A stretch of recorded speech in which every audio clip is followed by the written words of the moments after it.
আগুন মাত্র কয়েক মিনিটের মধ্যেই একটি পরিবারের স্বপ্ন ছাই হতে পারে। একটি দোকান, একটি বাড়ি, এমনকি একটি মানুষের জীবনও বিপদের মুখে পড়তে পারে। আর এই সময়ে সবথেকে বড় প্রশ্ন হয়, দমকল কোথায়? নমস্কার, আমি অনুপ কুমার, আপনারা দেখছেন ডায়মন্ড নজরদারি। ডায়মন্ড নজরদারিতে আজকে আমরা যে ব্যাপারটা নিয়ে এসেছি আর যে তথ্যটা আপনাদের সামনে তুলে দেবো, সেটা আপনারা শুনলে একটা খুব বড় খুশির খবর হিসাবে জানবেন। আমতলা এলাকায় যে নতুন ফায়ার ব্রিগেড আসছে, এই ফায়ার ব্রিগেডটা আসছে আমাদের সামনে। আপনাদের সেই ব্যাপারে একটা নতুন তথ্য আছে, যেটা আমি তুলে ধরতে চাই। আজকে বিগত 70 বছর পরে ফাইনালি আমতলার বুকে একটা ফায়ার ব্রিগেডের শুরুয়াত হতে চলেছে। দেখতে পাচ্ছেন এই সামনে, এটা পুরো ফায়ার ব্রিগেডের কাজ চালু হচ্ছে। এটা হচ্ছে টুয়ার্ডস আমতলার দিকে যাওয়ার রাস্তা, আর এই রাস্তাটা যাচ্ছে টুয়ার্ডস কলকাতার দিকের রাস্তা। এই রাস্তায় বিষ্ণুপুর পেরিয়ে গেলে, বিষ্ণুপুর পুলিশ স্টেশনের ক্রস করার পরে আমরা যদি আসি, তো আমরা এইটা দেখতে পাই। এই দেখতে পাচ্ছেন ফায়ার ব্রিগেডের কাজ চলছে।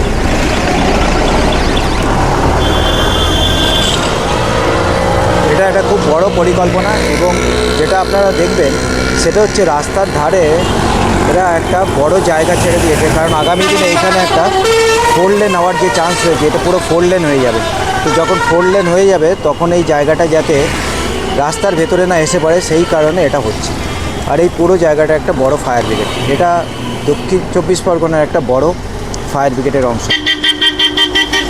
পশ্চিমবঙ্গ সরকার টোটাল 25টা ফায়ার ব্রিগেড এই মুহূর্তে আমাদের পশ্চিমবঙ্গে দিচ্ছেন, এবং তার মধ্যে এই অন্যতম এইটা একটা ফায়ার ব্রিগেডের অফিস। এই দেখতে পাচ্ছেন আপনার, এখানে এখন পুরো দমে কাজ চালু হয়েছে। এখানে পাইলিংয়ের কাজ চালু হয়েছে, এবং পাইলিংটা হতে হতে আগামী, এটা এখন 1 বছর তো কমসে কম যাবে। পুজোর আগেই বলেছিল সরকার এখানে একটা পাইলিংয়ের কাজ চালু হয়ে যাবে।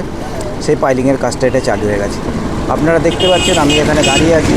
এটা হচ্ছে টাউন, বিষ্ণুপুর টাউনের ভেতরে।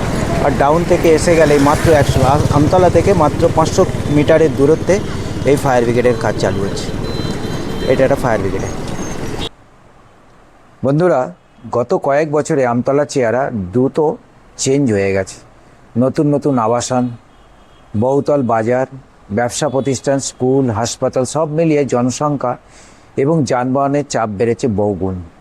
কিন্তু প্রশ্ন হচ্ছে, যদি এই মুহূর্তে কোনো বড় অগ্নিকাণ্ড ঘটে, যদি কোনো বাড়িতে শর্ট সার্কিট হয়ে আগুন লাগে, যদি কোনো বাজারে ভয়ে ভয়ে আগুন ছড়িয়ে পড়ে, তাহলে কি পর্যাপ্ত সময়ের ভিতরে দমকল পৌঁছতে পারবে?